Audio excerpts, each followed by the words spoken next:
Chilli ജാസ്മിനിലേക്ക് എല്ലാവർക്കും സ്വാഗതം. വേനലിന്റെ ശരിക്കും പറഞ്ഞുള്ള സമയം ആകാറായിട്ടില്ല. ഒരു മാർച്ചോട് കൂടിയാണ് വേനൽക്കാലം തുടങ്ങുന്നതെന്ന് പറയുന്നത്. പക്ഷെ ഇപ്പോഴത്തെ സമയത്ത് വെയിൽ തുടങ്ങിക്കഴിഞ്ഞാൽ ഇപ്പോഴുള്ള സമയത്ത് പോലും കൊടും ചൂടാണ്. ഈ കൊടും ചൂടെന്ന് പറയുന്നത് നമ്മുടെ തക്കാളി പോലെയുള്ള ചെടികൾക്ക് പലതരത്തിലുള്ള പ്രശ്നങ്ങൾ ഉണ്ടാക്കും. പൂവെല്ലാം കരിഞ്ഞു പോകുന്നു, പൂക്കൾ കൊഴിഞ്ഞു പോകുന്നു, അതുപോലെ തന്നെ കായ്കളെല്ലാം വിണ്ട് കീറുന്നു. അങ്ങനെ പല പല പ്രശ്നങ്ങളാണ് ഉള്ളത്. ഇത്തരത്തിലുള്ള കാര്യങ്ങളൊക്കെ പരമാവധി ഒഴിവാക്കുന്നതിനെ കുറിച്ചുള്ളതാണ് ഇന്നത്തെ നമ്മുടെ വീഡിയോ. ഇത് നമ്മൾ കഴിഞ്ഞ ദിവസം, അതായത് ഒരു 3 ദിവസത്തിന് മുന്നേ നട്ടുപിടിപ്പിച്ച മിനിഞ്ഞാന്ന്. എന്നാൽ ഇത് ഈ 4 എണ്ണം ഞാൻ ഇന്നലെ നട്ടതാണേ.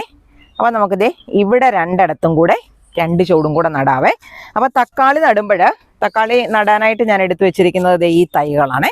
അപ്പോൾ തക്കാളി നടുമ്പോൾ എപ്പോഴും വളരെ താഴ്ത്തി നമ്മൾ നടാനായിട്ട് ശ്രമിക്കണം. ഈ ഏറ്റവും ചുവട്ടിലത്തെ ഇലകളുണ്ടല്ലോ, ഇതുപോലെ വരുന്ന ഇലകൾ, ഇവിടെ വരെ ഏകദേശം മണ്ണിടാം. കാരണം ഈ തണ്ടുകളിൽ നിന്നെല്ലാം വേരുകൾ വരും. അങ്ങനെ കൂടുതൽ വേരുകൾ വരുമ്പം അവർക്ക് കൂടുതൽ വളവും വെള്ളവും പല സ്ഥലങ്ങളിൽ നിന്നായി വലിച്ചെടുക്കാൻ സാധിക്കുകയും അങ്ങനെ നല്ല വിളവ് കിട്ടുകയും ചെയ്യുന്നത് കൊണ്ടാണ് അങ്ങനെ നമ്മളോട് താഴ്ത്തി നടാൻ പറയുന്നത്. അപ്പം ഞാൻ 2 എണ്ണം ചേർത്താണ് നടുന്നത്. കാരണം ഇത് കണ്ടോ, ഇവിടെ ഞാൻ 2 എണ്ണം നട്ടിരുന്നതാ, 1 പോയി. അപ്പോൾ 1 എണ്ണം നിലനിൽക്കുമല്ലോ, അതുകൊണ്ടാണ് അങ്ങനെ ചെയ്യുന്നത്. അപ്പം ഞാൻ ഇതുപോലെ മണ്ണ് അങ്ങോട്ട് നല്ലോണം മാറ്റിയിട്ട് അതിനകത്തേക്ക് ഈ ചെടി അങ്ങോട്ട് നടുവാണേ. അതുപോലെ ഇവിടെയും ഞാൻ 2 എണ്ണം നടുന്നത് കണ്ടോ. ഇനി നമുക്കൊരു 2, 4, 5, 6 തൈയും കൂടെ ഉണ്ട്. അതും എവിടെയെങ്കിലും നമുക്ക് നട്ട് വെക്കണം. ഇങ്ങനെ നട്ട് വെച്ചാലേ ഉള്ളൂ സ്ഥിരമായിട്ട് നമുക്ക് തക്കാളി വിളവെടുക്കാനായിട്ട് പറ്റത്തുള്ളൂ. അപ്പം നമ്മൾ ഇത്രയും തക്കാളി നട്ടു. അപ്പം തക്കാളി നടുന്ന മണ്ണെന്ന് പറയുന്നത് നല്ല ഇളക്കമുള്ളതായിരിക്കണം, കട്ട പിടിക്കാത്ത മണ്ണായിരിക്കണം, അതുപോലെ വെള്ളം നല്ലതുപോലെ വാർന്നു പോകുന്നതായിരിക്കണം. അങ്ങനെയൊക്കെ ആണെങ്കിൽ മാത്രമേ നമ്മൾ ഉദ്ദേശിക്കുന്നത് പോലെ തക്കാളി നമുക്ക് വിളവ് തരത്തുള്ളൂ. തക്കാളി നമ്മൾ നട്ടുപിടിപ്പിക്കുന്ന എത്ര വേനലാണെന്ന് പറഞ്ഞാലും നല്ല പോലെ സൂര്യപ്രകാശം കിട്ടുന്ന സ്ഥലത്ത് വെച്ച് വേണം വളർത്താൻ. എങ്കിലേ നമുക്ക് നല്ല വിളവ് കിട്ടത്തുള്ളൂ. ഈ നല്ല സൂര്യപ്രകാശം കിട്ടുന്ന സ്ഥലത്താണ് തക്കാളി നന്നായി വളരുകയും നല്ലതുപോലെ വിളവ് തരികയും ചെയ്യുന്നത്. നല്ല പോലെ സൂര്യപ്രകാശവും അതുപോലെ ചൂടും ഇഷ്ടപ്പെടുന്ന ഒരു ചെടിയാണ് തക്കാളി. തക്കാളിക്ക് നമ്മൾ വെള്ളം കൊടുക്കുമ്പോൾ ആവശ്യത്തിന് വെള്ളം കൊടുക്കുന്ന ഒരു രീതിയാണ് നമ്മൾ തക്കാളിക്ക് ചെയ്യുന്നത്. പക്ഷേ ഇപ്പോഴത്തെ വേനൽ പോലെയുള്ള സമയത്ത് 2 നേരവും തക്കാളിക്ക് വെള്ളം കൊടുക്കണം. നമ്മൾ ഇതുപോലെ പാത്രങ്ങൾക്കകത്തൊക്കെ നട്ടുപിടിപ്പിക്കുമ്പം, പറമ്പിലൊക്കെ നട്ടുപിടിപ്പിക്കുന്നവരാണെങ്കിൽ നല്ലതുപോലെ ഏറെ നേരം നല്ല ആഴത്തിൽ ഒരു പ്രാവശ്യം നനച്ചു കൊടുത്താലും മതി. നമ്മൾ ഇതുപോലെ പാത്രങ്ങൾക്കകത്തൊക്കെ നട്ടുപിടിപ്പിക്കുമ്പോൾ ഇങ്ങനെ ചെയ്തില്ലെങ്കിൽ പെട്ടെന്ന് പാത്രത്തിനകത്തെ മണ്ണ് ഉണങ്ങിപ്പോവും ഇപ്പോഴത്തെ ചൂട് കൊണ്ട്. അങ്ങനെ ചെടിക്ക് വളർച്ചയില്ലാതെ പോവുകയും വാടിപ്പോവുകയും നഷ്ടപ്പെട്ടു പോവുകയും ഒക്കെ ചെയ്യാനുള്ള സാധ്യതയുണ്ട്. അപ്പം നമ്മൾ 2 നേരവും ഇതുപോലെ നനച്ചു കൊടുക്കണം. തക്കാളിയുടെ ചുവട്ടിൽ നനവ് നിലനിൽക്കണം. എന്നാൽ വെള്ളം കെട്ടി നിൽക്കാൻ പാടില്ല. വെള്ളം കെട്ടി നിന്നാൽ പെട്ടെന്ന് വേരുകൾ ചീഞ്ഞു പോകുന്ന, അഴുകി പോകുന്ന ഒരു ചെടിയാണ് തക്കാളി എന്ന് പറയുന്നത്. തക്കാളി വളരുന്ന സമയത്താണ് അവർ കൂടുതൽ വെള്ളം വലിച്ചെടുക്കുന്നത്. അപ്പോൾ ഇതുപോലെ വെച്ചിരിക്കുന്ന തൈകൾക്കൊക്കെ നന്നായി നമ്മൾ വെള്ളം ഒഴിച്ചു കൊടുക്കണം. അതുപോലെ ചുവട്ടിൽ നനവും തണുപ്പും നിലനിൽക്കണം. അങ്ങനെ ചുവട്ടിൽ നനവും തണുപ്പും നിലനിൽക്കാൻ നമ്മൾ ഒഴിച്ചു കൊടുത്ത വെള്ളത്തിൻ്റെ ജലാംശം ചുവട്ടിൽ തങ്ങി നിൽക്കാൻ നമുക്ക് ചെയ്തു കൊടുക്കാൻ പറ്റിയ ഏറ്റവും നല്ല പണിയാണ് പുതയിട്ട് കൊടുക്കുക എന്ന് പറയുന്നത്. അത് പച്ചിലകൾ ഉപയോഗിച്ചോ ഉണങ്ങിയ ഇലകൾ ഉപയോഗിച്ചോ ഒക്കെ നിങ്ങൾക്ക് പുതയിടാം. ഞാനിപ്പം ഇതുപോലെയുള്ള ഉണങ്ങിയ ഇലകളാണ് ഉപയോഗിക്കുന്നത്. അപ്പം ഇതിൻ്റെ ഇടയിൽ കൂടെ ഇങ്ങനെ നല്ല പോലെ നമ്മൾ വാരിയിട്ട് കൊടുക്കുക ചെയ്യുന്നത്. ഇഷ്ടംപോലെ ചീരക്കുഞ്ഞുങ്ങൾ ഇതിനിടയ്ക്കൊക്കെ കിളുക്കുന്നുണ്ട്. ഇവിടെ നേരത്തെ നിന്നിരുന്നത് ഈ സ്ഥലത്ത് ചീരയായിരുന്നു കേട്ടോ. അത് പറിച്ചു മാറ്റി തടം വൃത്തിയാക്കിയാണ് നമ്മൾ വീണ്ടും തക്കാളിയെ നട്ടു കൊടുത്തത്. പക്ഷെ എന്നാലും ഈ ചീരവിത്തൊക്കെ ഇവിടെ വീണ് കിടന്നു കഴിഞ്ഞാൽ അവർ പിന്നെയും ഇഷ്ടംപോലെ കിളുക്കും. അപ്പോൾ ഇതിൻ്റെ മണ്ടയിലോട്ടൊന്നും വീണ് കിടക്കാത്ത വിധത്തിൽ ഉണങ്ങിയ ഇലയിട്ട് ഇപ്പം വെള്ളം ഒഴിക്കുമ്പോൾ ഇതിൻ്റെ ചോട്ടിൽ ഇത് അവിഞ്ഞിരിക്കും. അത് കഴിയുമ്പോൾ നമുക്ക് വേണമെങ്കിൽ വീണ്ടും കൊടുക്കാം. അപ്പം ഞാൻ ഇവിടെ കൂടെ കുറച്ച് ഇട്ട് കൊടുക്കുവാണേ. കണ്ടോ, നടുക്കൂടെയും ഇടയ്ക്കൂടെയും ഒക്കെ നമുക്ക് ഇട്ട് കൊടുക്കാം. പ്ലാസ്റ്റിക് ഒക്കെ വേണ്ടേ മാറ്റിക്കോണം. ഞാനിത് മിറ്റ അടിച്ചു വരുന്നതായതുകൊണ്ടാണ് ഈ പ്ലാസ്റ്റിക്കിൻ്റെയോ ചെറിയ കഷ്ണങ്ങളൊക്കെ വന്നേക്കാം. അതിപ്പോൾ എവിടെയായാലും ഇപ്പോൾ പ്ലാസ്റ്റിക് ഇല്ലാത്ത സ്ഥലമില്ലല്ലോ. കണ്ടോ, ഇത് ഒരു പ്ലാവിൻ്റെ ഇലയാട്ടോ. ഏതില വേണേലും നമുക്ക് ഉപയോഗിക്കാം. ഞാനിപ്പോൾ ഇവിടെ ഉണങ്ങിയ ഇല എടുത്തു എന്ന് മാത്രമേ ഉള്ളൂ. പിന്നെ ഒരു കാര്യം എന്ന് പറഞ്ഞാലേ, നമ്മൾ ഈ തക്കാളിക്ക് ഇങ്ങനെ 2 നേരവും വെള്ളം കൊടുക്കുന്ന ഒരു സ്വഭാവമാണല്ലോ ഇപ്പം നമ്മൾ ചെയ്യുന്നത്. അങ്ങനെ വെള്ളം കൊടുക്കുമ്പോൾ നല്ലൊരളവിൽ വളം ചുവട്ടിൽ നിന്നും ഈ വെള്ളത്തിനകത്ത് ലയിച്ച് നഷ്ടപ്പെട്ടു പോകാനുള്ള സാധ്യതയുണ്ട്. ഈ ഗ്രോ ബാഗുകളിലും പാത്രങ്ങളിലും ഒക്കെ വളർത്തുന്നവരെയാണ് അത് കൂടുതലായും ബാധിക്കുന്നത്. അതുകൊണ്ട് നമ്മൾ ചെയ്യേണ്ടതെന്ന് പറഞ്ഞാൽ ആഴ്ചയിൽ എന്തെങ്കിലും തരത്തിലുള്ള വളം നമ്മൾ തക്കാളിക്ക് കൊടുക്കാൻ മറന്നു പോകരുത്. ഇല്ലെങ്കിൽ നമുക്ക് നല്ല വിളവ് കിട്ടത്തില്ല. ചെറിയ തക്കാളിക്കുകൾ ചെറുതായി പോവുകയും ഉണ്ടാകാതിരിക്കുകയും ഒക്കെ ചെയ്തേക്കാം. അപ്പം ഞാൻ ഇവിടെ ഒരു തക്കാളി ഉണ്ടേ.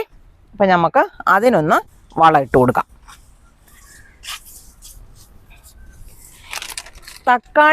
തക്കാളിക്കെന്നല്ല എല്ലാ പച്ചക്കറി ചെടികൾക്കും പൂവിടുന്ന സമയത്ത് കൊടുക്കാൻ നല്ല വളം, പൂക്കൾ കൂടുതൽ ഉണ്ടാകാനും കായ്കൾ കൂടുതൽ ഉണ്ടാകാനും ഒക്കെ നല്ലതെന്ന് പറയുന്നത് എല്ലുപൊടിയാണേ. അപ്പോൾ ഒരു കുറച്ച് എല്ലുപൊടി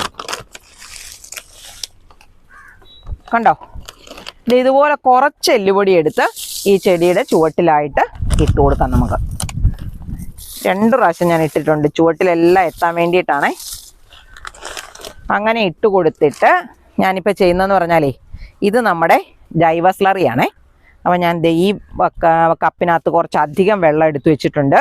അതിനകത്തോട്ട് ഇത് ഒഴിക്കുക കേട്ടോ, വളരെ നേർപ്പിച്ചൊഴിക്കാൻ വേണ്ടിയിട്ടാണേ. എന്നിട്ട് ഞാൻ അത് ഈ ചെടിയുടെ ചുവട്ടിലോട്ട് ഒഴിച്ചു കൊടുക്കുക. അതിൻ്റെ കൂടെ കുറച്ച് പോട്ടിംഗ് മിക്സ് ആണ്. പോട്ടിംഗ് മിക്സിനകത്ത് നല്ല ചാണകപ്പൊടിയൊക്കെ ചേർത്തതാണ്. അതുകൊണ്ട് ഞാനൊരു കുറച്ച് പോട്ടിംഗ് മിക്സും കൂടെ, നമ്മൾ ഈ ഇലയൊക്കെ ഇട്ട് കൊടുത്തല്ലേ, അപ്പം അതിൻ്റെയൊക്കെ ചുവട്ടിൽ വെള്ളവും വളമൊക്കെ ഒഴിച്ചു കൊടുത്തത് തങ്ങി നിൽക്കാൻ വേണ്ടിയിട്ട് ഒരു കുറച്ച് പോട്ടിംഗ് മിക്സും കൂടെ ഞാൻ അതിൻ്റെ കൂടെ ഇട്ട് കൊടുത്തു. പിന്നെ നമ്മൾ തക്കാളി വളർത്തുമ്പോൾ പ്രത്യേകം ശ്രദ്ധിക്കാനുള്ള മറ്റൊരു കാര്യം എന്ന് പറയുന്നത് ഇതുപോലെ എന്തെങ്കിലും ഒരു സപ്പോർട്ട്, മുകളിലോട്ടൊരു കയറോ അല്ലെങ്കിൽ കമ്പോ അങ്ങനെ എന്തെങ്കിലും കൊടുത്തിട്ട് ഇതിനെ ഉറപ്പിച്ച് കെട്ടി നിർത്തണം. അല്ലെങ്കിൽ ഇത് അങ്ങോട്ടും വളഞ്ഞ് ഇങ്ങോട്ടും വളഞ്ഞ് ഉണ്ടായ കായ്കളെല്ലാം മണ്ണിൽ ചെതറിപ്പോയി ഒക്കെ നഷ്ടം വരാൻ സാധ്യതയുണ്ട്. അപ്പോൾ ഇതുപോലെ നമ്മൾ ഉറപ്പിച്ച് ഇതിനെ ചേർത്ത് കെട്ടി നിർത്തണം. കണ്ടോ, നല്ലോണം പൂവൊക്കെ പിടിച്ചു തുടങ്ങുന്ന സമയമാണ്. അപ്പം നിറയെ ഈ പൂക്കളെല്ലാം കായ്കളായിട്ട് മാറാനായിട്ട് നമുക്ക് ഇങ്ങനെ ചെയ്യാം. പിന്നെ തക്കാളിക്ക് ഇങ്ങനെ ചെറുതായിട്ട് വശങ്ങളിൽ നിന്നൊക്കെ വരുന്ന ശാഖകളുണ്ടേ. ആ ശാഖകളൊക്കെ നമുക്ക് മുറിച്ചു മാറ്റാം. അതുപോലെ ഈ താഴെ വശത്ത് വരുന്ന ഇലകളൊക്കെ ഉണ്ടെങ്കിൽ അതിനെയൊക്കെ മുറിച്ചു മാറ്റി കൊടുക്കുന്നതാണ് ചെടിക്ക് നല്ല വായു സഞ്ചാരം കിട്ടാനും ഒക്കെ നല്ലത്. ചിലരൊക്കെ മുറിച്ചു കൊടുക്കാറുണ്ട്, ചിലർ മുറിച്ചു കൊടുക്കാത്തവരുണ്ട്. അപ്പം നിങ്ങളുടെ താല്പര്യം എങ്ങനെയാണോ അങ്ങനെ ചെയ്യാം. പക്ഷെ ഇങ്ങനെ മുറിച്ചു കൊടുക്കുന്നത് ചുവട്ടിലേക്ക് എപ്പോഴും വായു സഞ്ചാരം കിട്ടാനും ചെടിയുടെ ആരോഗ്യമായ വളർച്ചയ്ക്കും നല്ലതാണ് കേട്ടോ.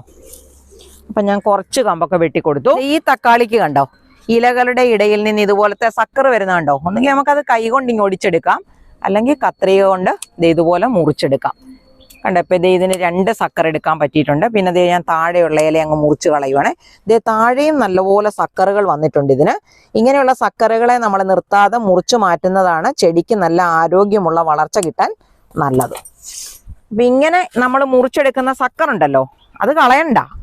ഇതുപോലൊരു പാത്രത്തിനകത്ത് ഇച്ചിരി മണ്ണെടുത്ത് നനച്ചിട്ട് അതിനകത്തേക്ക് കുത്തി വെച്ചാൽ ഒരു 2-3 ദിവസം കഴിയുമ്പോൾ നമുക്കിതിനെ പുതിയ ചെടിയായിട്ട് മാറ്റി നടാനായിട്ട് പറ്റും കേട്ടോ. അപ്പം ഞാൻ 2-3 സക്കർ എടുത്തിട്ട് ഇതുപോലെ നട്ടിട്ടുണ്ട്.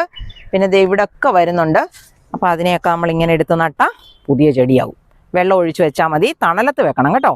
അപ്പോൾ അധികം ഇങ്ങനെ വെച്ചാലത്തെ ഒരു ഗുണം എന്നാണെന്നറിയാം, ഇതിനിപ്പം തന്നെ ഒരു പൂക്കളൊക്കെ വന്നു തുടങ്ങുന്നതാണേ. വേര് വന്ന് നമ്മൾ നട്ടുപിടിപ്പിച്ചു കഴിഞ്ഞാൽ അത് വീണ്ടും പൂക്കളും കായ്കളുമായിട്ട് മാറും. പെട്ടെന്ന് തക്കാളി കിട്ടാനായിട്ടുള്ളൊരു പണി എന്ന് പറയുന്നത് ഈ സക്കറുകളെ പുതിയ തൈകളാക്കി വളർത്തിയെടുക്കുക എന്നുള്ളതാണ്. ഇത് കണ്ടോ, നമ്മുടെ കോവയ്ക്ക് ഒരു ചെറിയ തണ്ട് വെച്ചിട്ട് നട്ടുപിടിപ്പിച്ചതാണ്. ഇങ്ങോട്ട് വന്ന് പടർന്ന് തുടങ്ങിയപ്പോൾ തന്നെ കായ്കളുണ്ടായി. കണ്ടോ, 4 കായ്തലുണ്ട്, പറിക്കാൻ പാകത്തിനായിട്ടുണ്ട്. ഇത് നമ്മുടെ കുറ്റിവാളമരയാണേ. അപ്പം കുറ്റിവാളമര കുറേ പയറുകൾ പഴുത്തു പാകമായതുണ്ട്. അപ്പുറത്തെ സൈഡിലോട്ടും കിടപ്പുണ്ട്, ഞാൻ ഇങ്ങോട്ട് പറിച്ചെടുക്കാവേ. ഇത് കണ്ടോ, ഇതേപോലെ കുറച്ചെണ്ണം കിടപ്പുണ്ട്. അപ്പോൾ ഈ കുറ്റിവാളമരയുടെ വിത്ത് നമുക്ക് എടുത്തു കഴിഞ്ഞാൽ നിങ്ങൾക്ക് വേണമെങ്കിൽ തരാം, അല്ലെങ്കിൽ എനിക്കിവിടെ നടാം, അങ്ങനെ എല്ലാം ചെയ്യാൻ പറ്റുന്നതാണ്. അപ്പോൾ ഞാൻ ഒരു കുറ്റിവാളമര കുറച്ചും കൂടെ കിടപ്പുണ്ടേ, അതെല്ലാം കൂടെ പറിച്ചെടുത്തിട്ട് നിങ്ങളൊരു കാര്യം കാണിച്ചു തരാവേ. ഞാൻ നിങ്ങളെ കാണിച്ചു തരാമെന്ന് പറഞ്ഞാൽ എന്നാന്നറിയോ, ഇതിൻ്റെ കായ് ഇങ്ങനെ പൊട്ടിക്കുമ്പം കണ്ടോണേ. പൊട്ടിക്കാൻ പറ്റുമോ നോക്കട്ടെ കേട്ടോ. ഇതിനൊക്കെ ഭയങ്കര കട്ടിയാണ്. ഇത് കണ്ടോ, ഇതുപോലത്തെ വെളുത്ത കുരുവാണ് കുറ്റിവാളമരയുടെ വിത്തുകളായിട്ട് നമ്മൾ പറയുന്നത്. ഇതിന് യാതൊരു മക്കും കമർപ്പും ഒന്നും ഇല്ലാത്തതാണ്. എന്നാൽ വേറൊരു തരം വാളമരയുണ്ട്, വള്ളി പോലെ വളരും. ഇതിനേക്കാളും വലിയ കായ്കളാണ് ഉണ്ടാകുന്നത്. പക്ഷെ അതിനകത്തെ വിത്തുകൾ ചുവപ്പ് നിറത്തിലുള്ളതായിരിക്കും. കാണാനൊക്കെ നല്ല ഭംഗിയാണ് കേട്ടോ. ചുവപ്പ് നിറത്തിൽ ഇങ്ങനെ പച്ച കായ്ക്കകത്തും അതുപോലെ വിളഞ്ഞു വരുന്ന കായ്ക്കകത്തൊക്കെ ചുവപ്പ് വിത്തുകളെ കാണാൻ നല്ല ഭംഗിയാണ്. പക്ഷെ ഭയങ്കര മക്കാണ് അതിന് തോരൻ വെക്കുകയൊക്കെ ചെയ്യുമ്പം. അതേസമയം ഇതാണെങ്കിൽ യാതൊരു മക്കുമില്ല. അപ്പം ഇതിൻ്റെ വിത്തുകൾ ആവശ്യമുള്ളവർ പെട്ടെന്ന് തന്നെ പറഞ്ഞോണം. ഇത്ര ഈ 3-4 കായ്ക്കകത്തുള്ള വിത്തേ ഉള്ളൂ. ഇപ്പം നമുക്ക് മേടിക്കാനൊന്നും ഈ വാളമരയുടെ വിത്ത് കിട്ടാത്ത ഒരു സമയമാണ് കേട്ടോ. ആവശ്യക്കാരുണ്ടെങ്കിൽ പറഞ്ഞാൽ ഇത് ഞാൻ നിങ്ങൾക്ക് അയച്ചു തരാവേ. ഇത് മാത്രമല്ല, നമ്മുടെ കയ്യിൽ എല്ലാ ഇനം പച്ചക്കറികളുടെയും വിത്തുകളുണ്ട്. ആവശ്യമുള്ളവർ മറന്നു പോകാതെ ചോദിക്കണം. അതുപോലെ ഇത് കണ്ടോ, ഇത് കൊത്തമരയാണേ. അപ്പം ഇതിൻ്റെ വിത്തുകൾ പറിച്ച് ഞാൻ വെറുതെ മണ്ണിലേക്ക് പാകിയതാണ്. പുതിയ തൈകളായിട്ട് നിൽക്കുന്ന കണ്ടോ. ഇതുപോലെ നമുക്കിപ്പം വളർത്തിയെടുക്കാൻ പറ്റും കൊത്തമരയുടെയും വാളമരയുടെയും ഒക്കെ തൈകളെ. അപ്പോൾ കുറച്ച് തക്കാളിയെ നമുക്കിവിടെ വിളവെടുക്കാനായിട്ടുള്ളൂ. അത് നമുക്കൊന്ന് വിളവെടുത്തേക്കാം. ഇനിയിപ്പോൾ ചിലപ്പോഴാണെങ്കിൽ കുറച്ച് താമസിക്കും ഇനി വിളവ് കിട്ടാൻ. ഇപ്പം ഇതൊക്കെ തന്നെ ഏകദേശം തരലൊക്കെ ഇതിനകത്തുനിന്നുള്ള കായ്കളൊക്കെ വിളവ് തരാനുള്ളതെല്ലാം തന്ന് തീർന്ന് കഴിഞ്ഞതാണ്. ഒരെണ്ണം കൂടെ ഉണ്ട്, നല്ല മുഴുത്ത കായ ഉണ്ടായിരിക്കുന്നത്. പക്ഷേ ഇനിയിപ്പം നമ്മൾ അധികം ഒന്നും ഇതിൽ നിന്ന് പ്രതീക്ഷിക്കാനില്ല. ഇതിനെല്ലാം കഴിഞ്ഞിട്ട് അടുത്ത സെറ്റ് ഇപ്പം ഞാൻ പൂവുള്ളത് കാണിച്ചില്ലേ, കാ പിടിച്ച് തുടങ്ങി എന്ന് പറഞ്ഞ്, അതിലൊക്കെ കാ പിടിച്ച് തുടങ്ങിയിട്ടുണ്ട്. പക്ഷെ വളർന്ന് കയറി വരണ്ടേ. നമുക്ക് 1-2 കൂടെ നിൽപ്പുണ്ട്, അതിലും കൂടെ പറിച്ചു തീർക്കാം. ഇത് ഈ ചെടിയെ നമുക്ക് ഒത്തിരി തക്കാളിക്കാ തന്ന ഒരു ചെടിയാണ് കേട്ടോ. പക്ഷേ അതിൻ്റെ വിളവെല്ലാം ഇനിയിപ്പോൾ ഇതിൽ നിന്നൊന്നും പ്രതീക്ഷിക്കേണ്ട, പറിച്ച് കളഞ്ഞിച്ച് നമുക്ക് മറ്റെന്തെങ്കിലും നടണം. അപ്പം തക്കാളി നട്ട് വളർത്തിയിരുന്ന പാത്രത്തിൽ തക്കാളി കഴിഞ്ഞാൽ പിന്നെ വീണ്ടും നമ്മൾ തക്കാളി നടരുത് കേട്ടോ. വേറെ ഏതെങ്കിലും ചെടികൾ വേണം നടാൻ. അപ്പം ഇതേലും അതുപോലെ കണ്ടോ, ഇതേ ചെറുതായി തുടങ്ങി കായ്കളൊക്കെ. ഈ തക്കാളിക്ക് വളം കുറഞ്ഞാലും വെള്ളം കുറഞ്ഞാലും കായ്കളുടെ വലിപ്പം കുറയും കേട്ടോ. അപ്പം ഇത്രയും തക്കാളിയാണ് നമുക്കിന്ന് കിട്ടിയിരിക്കുന്നത് കണ്ടോ. അപ്പോൾ തക്കാളി നട്ട് വളർത്തുന്നവരെല്ലാം ഇതുപോലത്തെ കാര്യങ്ങളൊക്കെ ശ്രദ്ധിക്കുവാണെങ്കിൽ നമുക്ക് നമ്മുടെ കൊടും വേനൽക്കാലത്തും നമ്മുടെ ആവശ്യത്തിനുള്ള തക്കാളിയെങ്കിലും നമ്മുടെ തോട്ടത്തിൽ തന്നെ ഉണ്ടാക്കിയെടുക്കാനായിട്ട് പറ്റും. പല ആൾക്കാരും പറയുന്നുണ്ട് വെള്ളം കിട്ടാനില്ലാതെ കൃഷിയെല്ലാം നിന്ന് പോയിരിക്കുവാണ്. അതുപോലത്തെ ചൂടാ. ശരിക്കും പറഞ്ഞാൽ വേനൽ തുടക്കം ആകുന്നതേ ഉള്ളൂ, അപ്പോഴേ നമുക്ക് ഇതേപോലത്തെ ബുദ്ധിമുട്ടുകളാണ്. കാലാവസ്ഥക്കാർ പറയുന്നുണ്ട് മഴയൊക്കെ വരാറായിട്ടുണ്ട്, മഴയുണ്ട് എന്നൊക്കെ പറയുന്നുണ്ട്. നമ്മുടെ വീഡിയോ കാണുന്നതിൽ ഏതെങ്കിലും സ്ഥലത്തുള്ള ആൾക്കാർക്ക് മഴ കിട്ടിയിട്ടുണ്ടെങ്കിൽ എനിക്കൊന്ന് കമൻ്റ് ഇടാൻ മറന്നു പോകണ്ട കേട്ടോ. നമുക്ക് കിട്ടിയില്ലെങ്കിലും എവിടെയെങ്കിലും കിട്ടുന്നുണ്ടെന്ന് അറിയുന്നത് തന്നെ ഒരു സന്തോഷമല്ലേ. അപ്പോൾ ഇതേപോലെ മറ്റൊരു നല്ല വീഡിയോയുമായി നമുക്ക് അടുത്ത ദിവസം വീണ്ടും കാണാം.